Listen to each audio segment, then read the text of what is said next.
मागणीसाठी परळी तालुक्यातील किसान सभेच्या वतीनं या ठिकाणी निदर्शने करण्यात येत आहेत।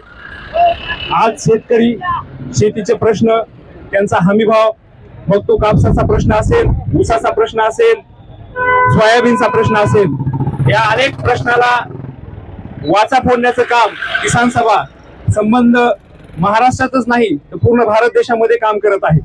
आणि याचाच भाग म्हणून याच जिल्ह्यातील युवकाची संघटना DYFI ही पण किसान सभेसोबत आहे। आपण वेगवेगळ्या बातम्या पाहतो, टीव्ही असेल, पेपर असेल, आज देशातला शेतकरी हा हवालदिल झाला आहे, त्याला प्रचंड संघर्ष करावा लागत आहे।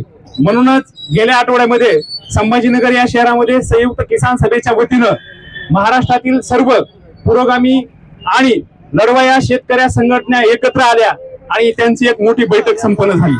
त्यामध्ये कॉम्रेड अजित नवले जे की मार्क्सवादी कम्युनिस्ट पक्षाचे राज्याचे सेक्रेटरी आहेत, मग त्याच ठिकाणी राजू शेट्टी यांची शेतकरी संघटना असेल, माजी आमदार बच्चू कडू यांची संघटना असेल आणि सगळ्याच संघटना एकत्र येऊन भविष्यामध्ये केवळ फक्त शेती आणि शेतीच्या संबंधितच प्रश्न नाही तर शेतीवर अवलंबून असणारा शेतमजूर याच्याही प्रश्नासाठी यापुढे किसान सभा आणि सगळ्या शेतकरी संघटना मैदानात उतरणार आहेत आणि त्यांच्या सोबत DYFI पण सोबत असेल।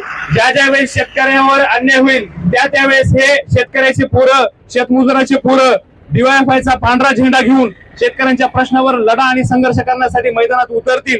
एवढंच आव्हान या ठिकाणी करतो आणि थांबतो। इन्कलाब जिंदाबाद।